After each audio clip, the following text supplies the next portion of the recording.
तो जो लोग लेट आए हैं वो देख लो फिर से। आज हम लोग व्हीट स्टोन ब्रिज की बैलेंस्ड कंडीशन डिराइव करने वाले हैं यूजिंग द किरचॉफ लॉ। ठीक है, पहले तो ये समझो बैलेंस्ड व्हीट स्टोन ब्रिज कैसा सर्किट डायग्राम होता है। ठीक है, एक तो इस फॉर्म में आपको नजर आएगा। ठीक है, तीन ऐसे लगे होंगे, यहाँ से ऐसे एक लगा दिया R1 और नीचे से R4। So this is a kind of wheat stone bridge, और इसी को हमने इस तरीके से भी विजुअलाइज कर सकते हैं। ठीक है, समझ में आया? ये समझ में आ रहा है? अच्छा, तो हम इसकी डेरिवेशन जब करने वाले हैं तो हम R5 की जगह एक मतलब देखो होता क्या है, बैलेंस कंडीशन कब मानते हैं? जब R1 upon R3 is equal to R2 upon R4 हो जाता है। तो हम इस वाले को रिमूव कर देते हैं बिकॉज इधर से कोई करंट, मतलब नेट करंट क्या हो जाएगा इधर से? जीरो। तो हम इसकी जगह रजिस्टर ना लगा के हम गैल्वेनोमीटर लगा के चेक करेंगे कि इससे कोई करंट जा रहा है या नहीं जा रहा है। ठीक है, मतलब IG क्या कर देंगे? जीरो हो जाएगी। ये बात समझ में आ रही है? बैलेंस्ड व्हीट स्टोन ब्रिज कब होगा? जब इस ब्रांच से कोई करंट नहीं होगा, मतलब IG क्या हो जाए? जीरो। ठीक है, तो बैलेंस्ड कंडीशन क्या है? बैलेंस्ड कंडीशन क्या है? Balanced condition is that IG is equal to zero. When IG is equal to zero तो R1 upon R3 is equal to क्या हो जाएगा? R2 upon R4। और we can say that R1 upon R2 is equal to R3 upon R4। R1 upon R2 is equal to R3 upon R4। या तो ये condition या फिर ये ऐसे बोल सकते। ऑब्वियसली ये R2 अगर इधर आ जाएगा तो R3 ऊपर चला जाएगा, वही कंडीशन। बोलो, तो हमें बस क्या करना है? बैलेंस कंडीशन के लिए IG जीरो करना है और ये कंडीशन देख लेनी है कि ये मिल रहा है या नहीं मिल रहा है, बट यूजिंग किरचॉफ लॉ। ठीक है, अच्छा यहां पर देखो, ये हमने सप्लाई दे रखी है, V सप्लाई वोल्टेज। यहां से I करंट जाएगा, I करंट इधर I1 गया, इधर I2 गया, ये I1 इधर जा रहा है, फिर डिवाइड होगा इस जंक्शन पे। तो हमने माना कि इधर गैल्वेनोमीटर में IG गया तो ऊपर से कितना जाएगा इस वाली ब्रांच में? I1 minus IG। अच्छा, यहां से I2 जा रहा था, यहां से IG आ रहा है, दोनों एड ऑन होंगे तो क्या बनेगा? R4 के अक्रॉस कितना करंट जा रहा होगा? I2 plus IG। अच्छा, यहां से I1 माइनस IG आया, यहां से I2 प्लस IG आया, IG और ये IG तो कैंसिल आउट हो जाएगा, कितना बचेगा? I1 plus I2। और यही तो देखो, यहां से I आ रहा था, I1 प्लस I2 दो में डिवाइड हुआ तो यहाँ पर भी नेट करंट I आ जाएगा। बोलो, अब ध्यान से सुनो। अब इसकी कंडीशन को डेराइव करने के लिए हम लगाएंगे KVL। क्या लगाएंगे? KVL। देखो, एक लूप हम लोग ये कंसीडर करेंगे, कौन सा? ये वाला। तो इन लूप, जरा ध्यान से देखना, in loop A C B A ये वाला लूप लेंगे। ठीक है, चलो बताओ, जिससे पूछेंगे शिव जी A से C जाने पर क्या लिखोगे? I1 R1 माइनस का I1 R1। अच्छा, फिर C से B जाने पर क्या लिखोगे? माइनस G टाइम्स इसका रेजिस्टेंस G ले लेते हैं। कितना ले लेते हैं? G। तो IG इंटू G। बोलो, I इंटू R। R इसका रेजिस्टेंस क्या ले लिया हमने? G। ठीक है, अच्छा फिर यहां पर क्या हो जाएगा? प्लस का हो जाएगा कितना? I2 into R3 and that must be equal to zero. बोलो, इसको डाल दो इक्वेशन नंबर 1। ठीक है, अच्छा अब इसमें लगाते हैं हम लोग लूप रूल। ठीक है, अप्लाई KVL, है ना? अच्छा, अब इन लूप जरा देखो क्या लिखेंगे। ऐसे चल रहे हो ना, कुछ भी ले लो, BCDB अप्लाई कौन सा रूल? KVL। चलो बताओ, जिससे पूछेंगे, जिसी BCDB चलना है, इस लूप में चलना है तो क्या करोगे? हाँ, plus times IG times G। फिर ऐसे जाके ऐसे जा रहे हो, minus I1 minus IG times R2। फिर plus I2 plus IG into R4 is equal to क्या होगा? जीरो। इसको डाल दिया हमने इक्वेशन नंबर 2। बोलो, दो इक्वेशन मिल गई दो लूप से। ठीक है, नाउ at balanced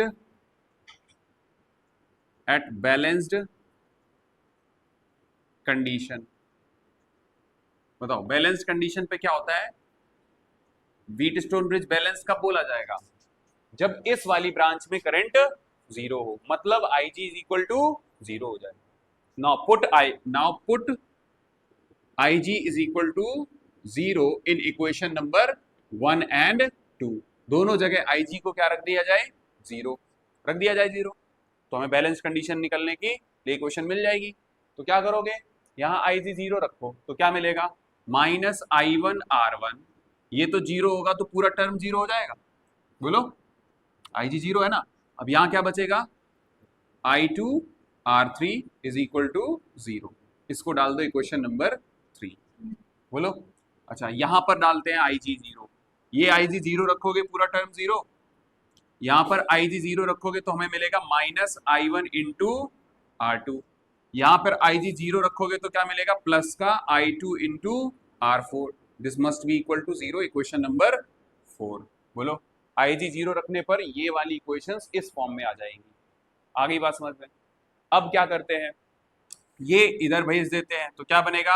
I1R1, बोलो, this is equal to I2R3। बोलो, ये इधर भेज दोगे तो I1R1 is equal to I2 into R3। Clear हुआ ये?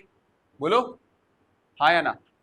अच्छा यहां पर देखो, ये जब इस साइड भेजोगे तो क्या बनेगा? I1R2 is equal to I2R4। बोलो, मिलेगा हाँ या ना? बोलो, समझ में आ रहा है? अरे भैया ये इधर भेज दोगे तो क्या होगा? I1R1 is equal to I2R। नहीं आ रहा समझ में? या फिर ऐसे लिखूं, देखो I1 इंटू R1, ये इधर जाएगा तो क्या बनेगा? I1 into R2। बोलो, अब आ रहा है समझ में? हाँ चलो, इस वाली इक्वेशन से हम ऐसे कर सकते हैं that R3 upon R1 is equal to I1 upon, ऐसे ना लो, यहां देखो, I2 अपॉन I1। बोलो, I2 अपॉन I1 क्या मिलेगा? R1 upon R3। बोलो, इस वाली इक्वेशन से क्या मिलेगा बताओ? I2 अपॉन I1, देखो I2 को इधर इससे डिवाइड करोगे I1 से तो ये क्या बनेगा? R2 upon R4। अब इस साइड भी I2 अपॉन I1 है, इधर भी I2 अपॉन I1 है, तो हम कह सकते हैं कि ये जो चीज है राइट हैंड साइड में, ये भी आपस में इक्वल होंगी। ठीक है, तो कंपेयर कर दो इसको इक्वेशन 5th और 6th डाल के, है ना। On comparing equation 5 and 6 you will get R1 upon R3 is equal to R2 upon R4, और we can say that R1 upon R2 ये इधर ले आओगे तो R3 upon R4। समझ में आया? बोलो, क्लियर हुआ ये? नोट करो।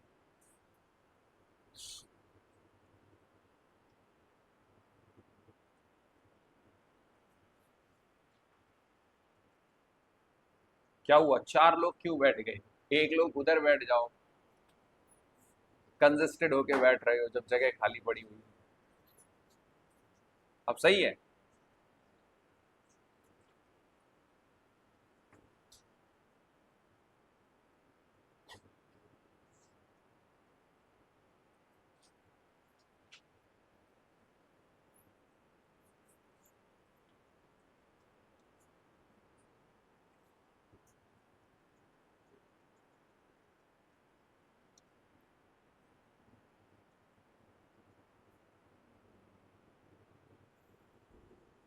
चलो अब इस पे न्यूमेरिकल्स लगाएंगे, ठीक है, व्हीटस्टोन ब्रिज पर।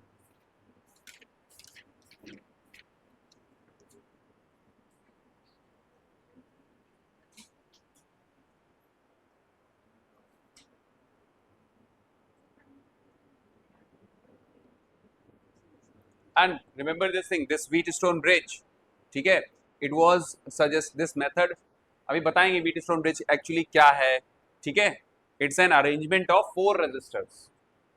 It is an arrangement of 4 resistors in which 3 are known and 1 is unknown।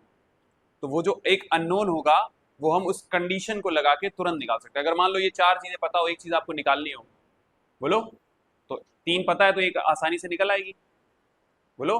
And the unknown resistance is measured quickly and accurately. समझ में आया ये? And it was given by the British physicist sir Charles F. Wheatstone.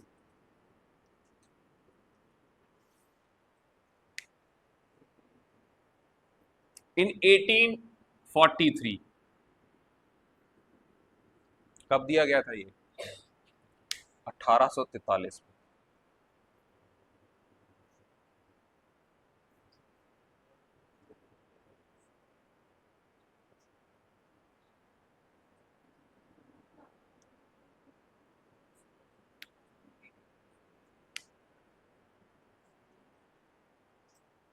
तो अगर तुमसे पूछे what is Wheatstone bridge, it is an arrangement of four resistors in which three are known and one is unknown, and out of these unknown can be measured very quickly and accurately by using the balanced Wheatstone condition.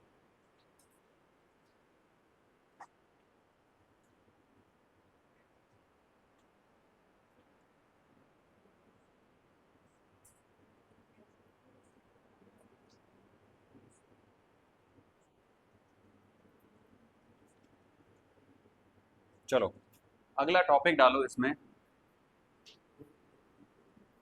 Note कर लिया? बोलो, अगला topic डालो, sensitivity of Wheatstone bridge.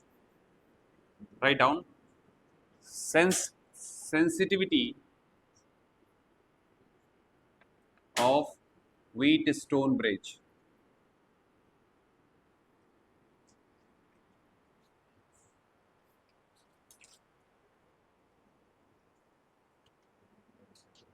एक साथ ही लिख लो।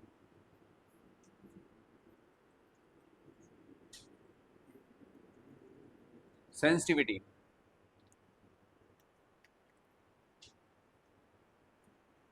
अब देखो what is the meaning of sensitivity, बताओ। अच्छा, सेंसिटिविटी का मतलब समझते हो ना, क्या होता है? क्या होता है बताओ सर? वो बहुत ही सेंसिटिव है। सेंसिटिव का मतलब ही इज वेरी सेंसिटिव गाय, उसको तुमने हल्का सा कुछ बोल दिया तो रोने लग जाएगा, है ना? इन द सेम वे अगर आपके शरीर पर हल्की से कहीं चींटी भी रेंग रही होगी तो आप तुरंत बोलोगे कि अरे यार यहाँ पे कुछ है, तुम तुरंत हाथ से जाओगे और ऐसे करोगे। इसका मतलब आप वेरी सेंसिटिव हो।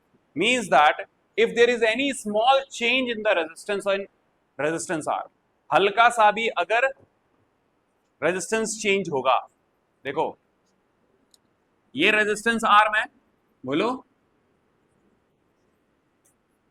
These are the resistance arm R1, R2, R3, R4, these are called the resistance arm, ठीक है? और यहां बीच में क्या लगाया था तुमने? गैल्वेनोमीटर G, बोलो, उसकी रीडिंग अभी क्या होगी? अगर बैलेंस्ड है तो 0, क्लियर है ये बात? लेकिन अगर हल्का सा भी R में चेंज किया किसी भी रेजिस्टेंस में, it will show a large scale deflection. समझ में आ रही बात? है इसका मतलब हमारा व्हीटस्टोन ब्रिज वेरी सेंसिटिव है। अगर ये सिर्फ डिफ्लेक्शन नहीं, लार्ज नहीं दिखा रहा है, इसका मतलब लेस सेंसिटिव है। क्या आप तो रेजिस्टेंस चेंज कर देते हो बट ये डिफ्लेक्शन ज्यादा शो कर ही नहीं रहा है। सेंसिटिव कब होगा? जब वो लार्ज स्केल डिफ्लेक्शन दिखाएगा, तुरंत रीडिंग दिखाने लग जाएगा, दिखाएगा कि हाँ करंट फ्लो करने लग रहा है। अगर आपने जरा सा भी कोई रेजिस्टेंस चेंज किया, it shows a large scale deflection, it means that the our Wheatstone bridge is very sensitive. So write down the Wheatstone bridge is said to be sensitive if it shows large scale deflection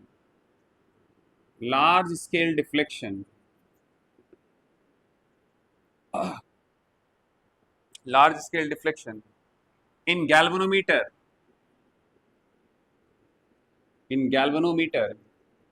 for any small change in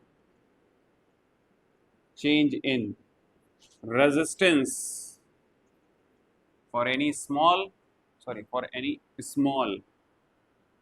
change in resistance in the resistance arm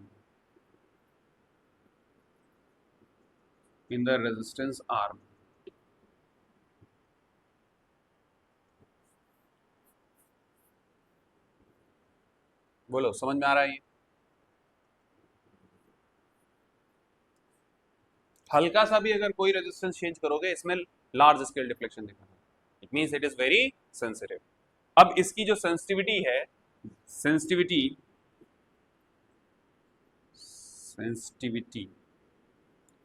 depends on two factors. कितने factors पे depend करती है? दो factor पे। Number one, right down, relative magnitude of resistances, relative magnitude of resistances in the four arms of the bridge,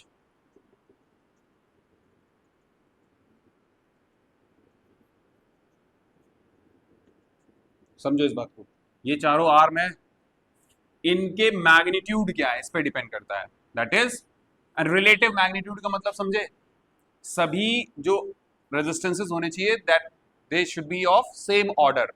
कैसा होना चाहिए? Same order. तो यहां पर R1, R2, R3 and R4 they are of the same order के होने चाहिए।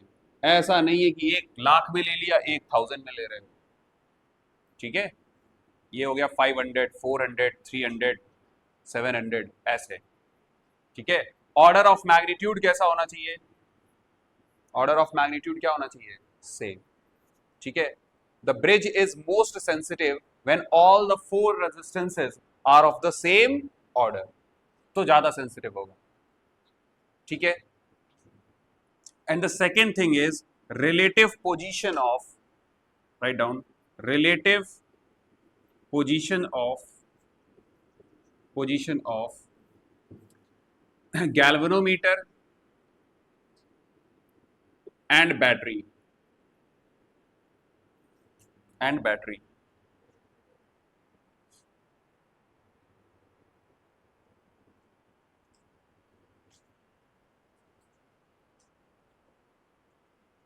देखो यहां पे ये बैटरी ऐसे कनेक्ट होगी, बोलो। ठीक है, एक इस तरीके से भी हो सकता था,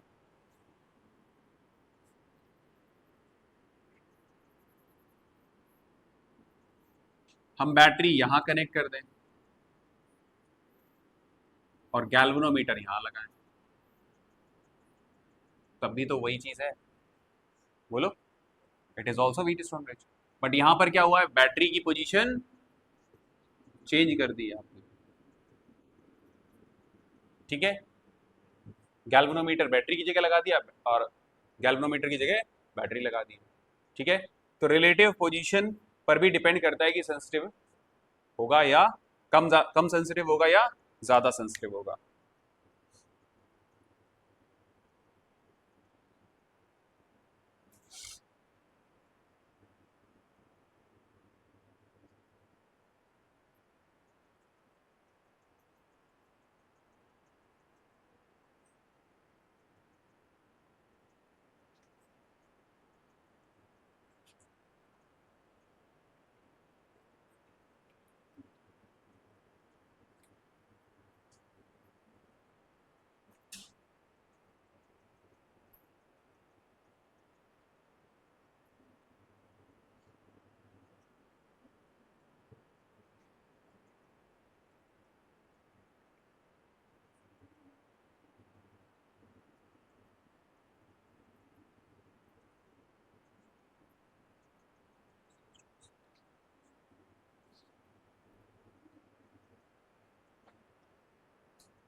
तो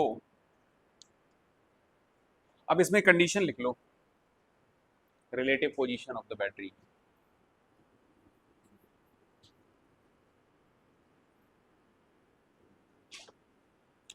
तो दो लोगों ने, एक लिखो calendar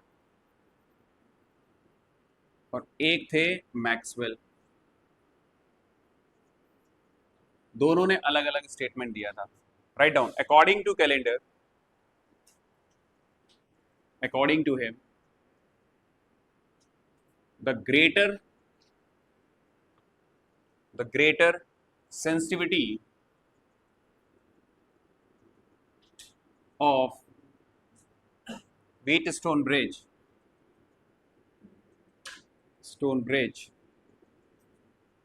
Wheatstone Bridge, uh, for the greater sensitivity, of the bridge, the battery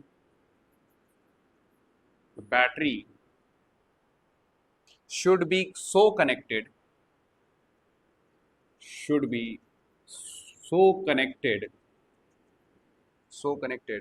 that the resistance, that the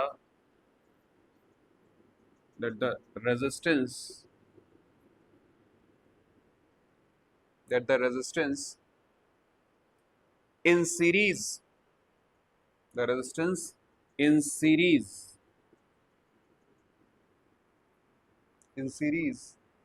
with the resistance to be measured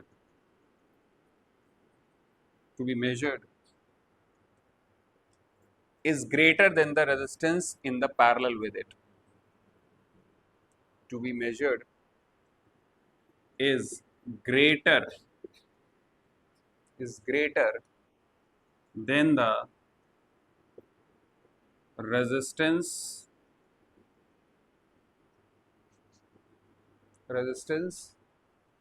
in parallel with it.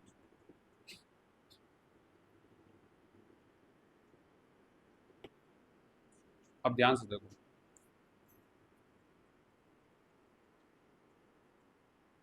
मान लो कि ये R2 हमारा अननोन है। क्या है? अननोन, जो कि हमें मेजर करना है कंडीशन निकाल के। ठीक है, तो इसके साथ सीरीज में कौन सा जुड़ा हुआ है बताओ? R1 जुड़ा हुआ है, बोलो। ठीक है, तो क्या लिखा है? अकॉर्डिंग टू कैलेंडर,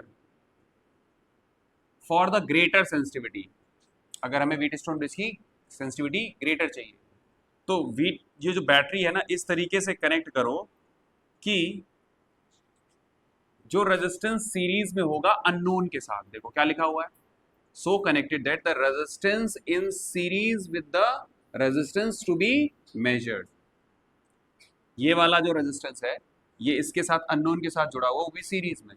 इसका रेजिस्टेंस जो पैरेलल में रेजिस्टेंसेस जुड़े होंगे उनसे ज्यादा होना चाहिए। समझ में आ रही बात? ये क्लियर है ये बात?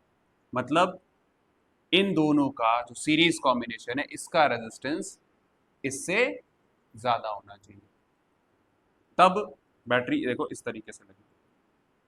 ठीक है, मैक्सवेल ने क्या बोला है देखो, according to him, for the greater sensitivity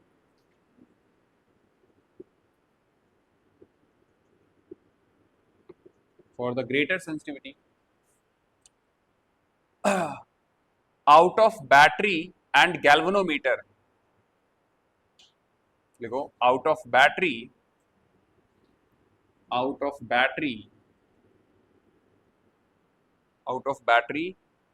and galvanometer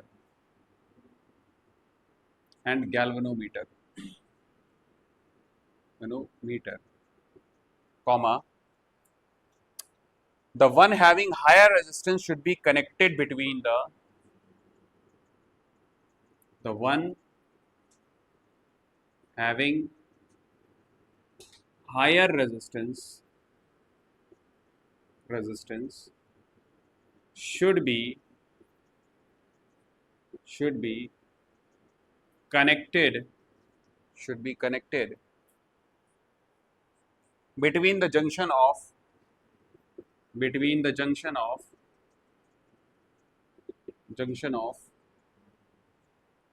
the two highest resistances, between the two highest resistances.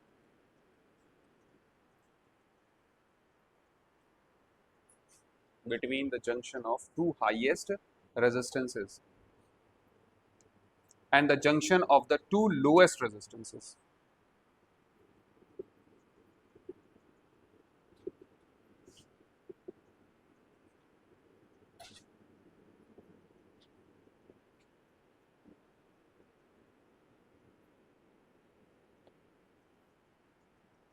अब देखो, हमारे पास बैटरी होगी और क्या होगा, गैल्वेनोमीटर। इन दोनों में से लिखा है ना, out of battery and galvanometer the one having higher resistances, either battery will have a higher resistance और galvanometer will have a higher resistance. तो जिसका हायर रेजिस्टेंस होगा या तो गैल्वेनोमीटर का होगा या फिर बैटरी का होगा। They must be connected in between the junction of two highest resistances and the junction of two lowest resistances. इसका मतलब है ये वाला, यहां पे देखो, suppose that we have a resistance like this, ये 10 ओम है, लेट्स से ये 5 ओम है, ये 2 ओम है, ये 4 ओम है। बोलो समझ में आ रहा है? तो क्या ये व्हीटस्टोन ब्रिज बैलेंस वाला बनेगा? बोलो 2 टाइम्स हो रहा है, इधर भी 2 टाइम्स हो रहा है, बोलो रेशियो सेम आएगा? अब आपने देखा ये दोनों रेजिस्टेंसेस कैसे हैं, सीरीज में, और ये दोनों हाईएस्ट रेजिस्टेंसेस हैं। बोलो these are the two highest resistances and these two are the lowest resistances. तो अब बैटरी और गैल्वेनोमीटर इस तरीके से कनेक्ट करना है कि जिसका हायर रेजिस्टेंस होगा वो इन दोनों के जंक्शन के बीच में लगाना है, between the junction of two highest resistances and the junction of two lowest resistances. ठीक है, तो जिसका हायर रेजिस्टेंस होगा, लेट्स से गैल्वेनोमीटर का हायर रेजिस्टेंस है, तो हम इधर पे ऐसे लगा देंगे इन दोनों का जंक्शन, इन दोनों का जंक्शन, और बैटरी कहां लगाएंगे, then we have a greater sensitivity. समझ में आ रही बात है? इधर रेजिस्टेंस किसका ज्यादा होगा, गैल्वेनोमीटर का। समझ में आ रही बात है? अगर बैटरी का ज्यादा होता रेजिस्टेंस तो फिर हम यहाँ बैटरी लगाएंगे और यहाँ पर गैल्वेनोमीटर। क्लियर हुआ ये? तो दोनों स्टेटमेंट समझ में आए? लिख लो।